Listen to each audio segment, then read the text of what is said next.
End of lap 10. Alan Jones and Villeneuve closer again. Right in the slipstream, tucked under the rear wing of Alan Jones, and he's coming out of the slipstream.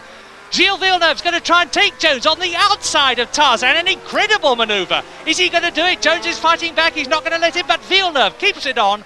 And in an absolutely magnificent manoeuvre, Gilles Villeneuve, the French-Canadian, 2 times Grand Prix winner this year, has taken the lead in the Dutch Grand Prix.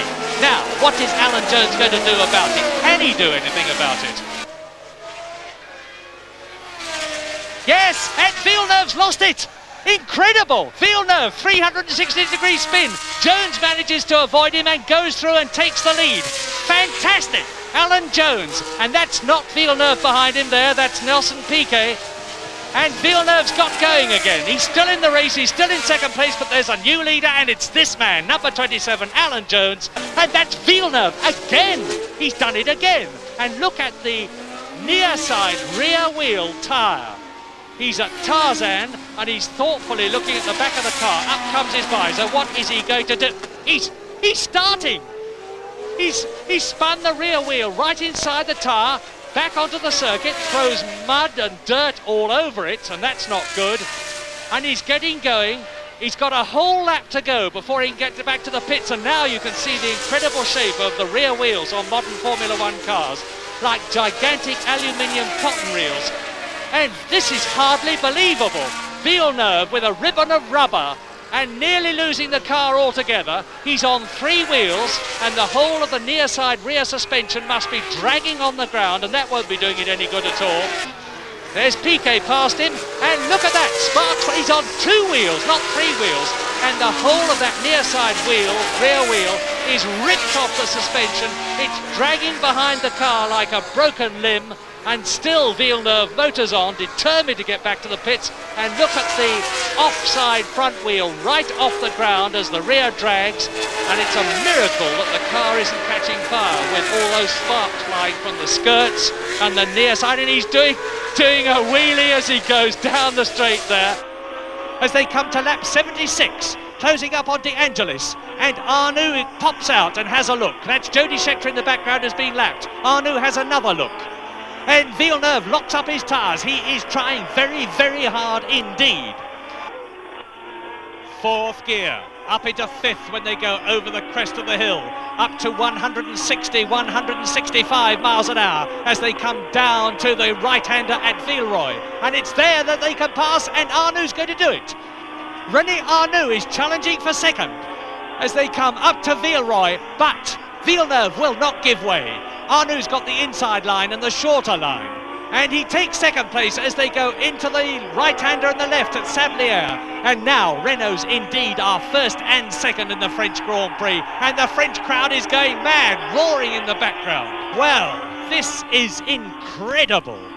The twin-turbo Renaults appeared at Monaco, not their circuit. And now we're into the start of the 79th and last lap but one, with René Arnoux second and Villeneuve go. Incredible!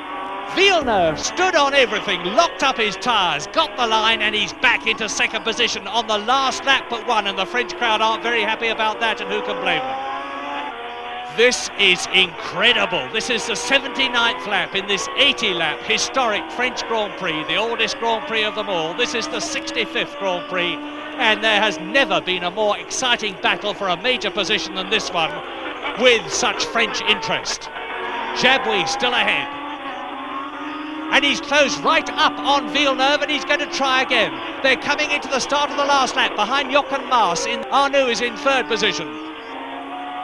Into the Courbe de Pouar they come. There is Riccardo Patrese, and Villeneuve is 2nd. Arnoux is 3rd. Behind them and lapped are Jochen Maas and Jody Scheckter. And an incredible, heart-stopping French Grand Prix. During Gilles' all-too-short career, he created a legend that survives to this day. He gave the Prancing Horse team their first turbo victory at the Monaco Grand Prix in 1981, but not before some strange goings-on. Water is pouring onto the track.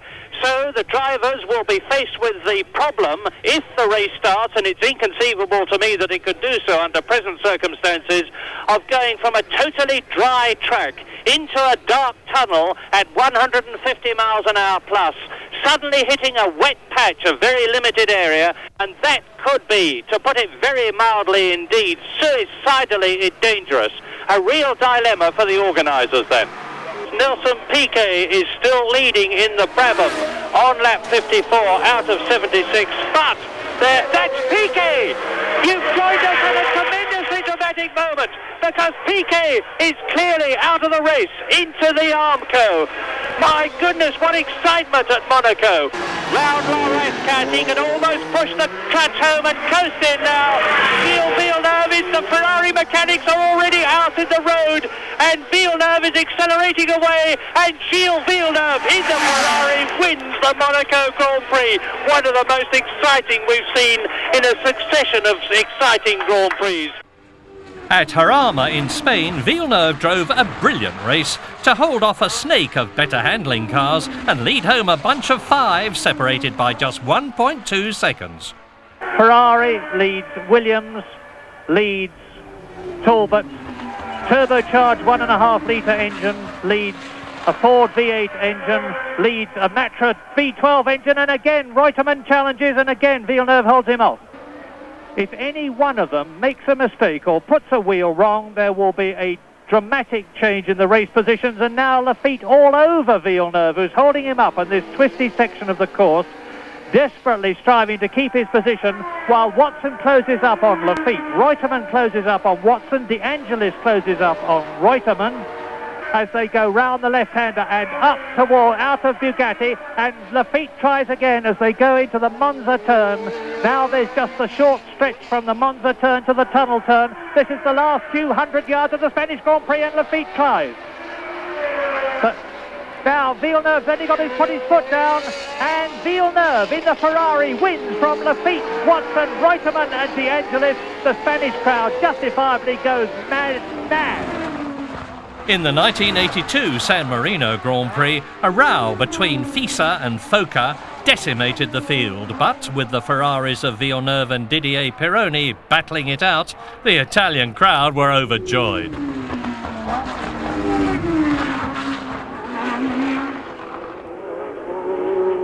And Villeneuve made a mistake. He just went wide, lost traction, and Peroni nipped through. Just a little mistake from Villeneuve, and that's what it's cost him. It's cost him the lead. Now let's see if he can fight back.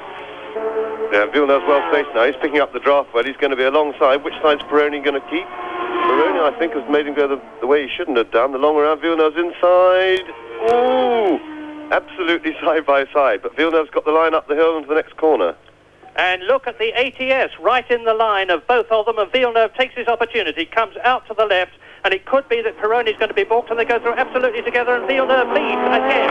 Another change in the lead, and is on lap 49, and the French-Canadian has put one across Peroni, and look at that, Peroni and Villeneuve absolutely together. Peroni's in the lead. Peroni's just nipped through. Unfortunately, the director was away, but Villeneuve is going to respond here, possibly. So I would suspect that what happened, that was on the straight, I would suspect that Villeneuve made a bit of a mistake coming out of the complex before the pits, came out a bit slowly, and Peroni had the chance to pick it up. So we've definitely got a fight, because I don't think Villeneuve's the sort of man to take much notice of slow signals from the pits, and I would think that he'll desperately want to fight back. He'll be mindful of championship points and all the other implications. But they're going to arrive together, and can Peroni push him? Oh, I said he was. Villeneuve wasn't so far off, giving him one up the back then. But Peroni is defending that position with all he's got. Yeah, he's well placed now. He's right behind him, and he's going to get by on the straight. But can Peroni defend his situation down to the corner? They're going to arrive together with Villeneuve at just the advantage. He's going to be a little bit in front. And he's done it exactly as he did it before. He was on the outside on the right-hander, on the left side on the left-hander. That gave Villeneuve the advantage, which he has taken. And now he's keeping his foot stuck right in the car, rather the fuel injection. And Now he's got to keep ahead of Peroni, not just for this lap, but the next lap as well. And my guess is that he will do just that, because Peroni has been second most of the time. Gilles led into the last few corners, but was amazed and angry to see Peroni take the lead against all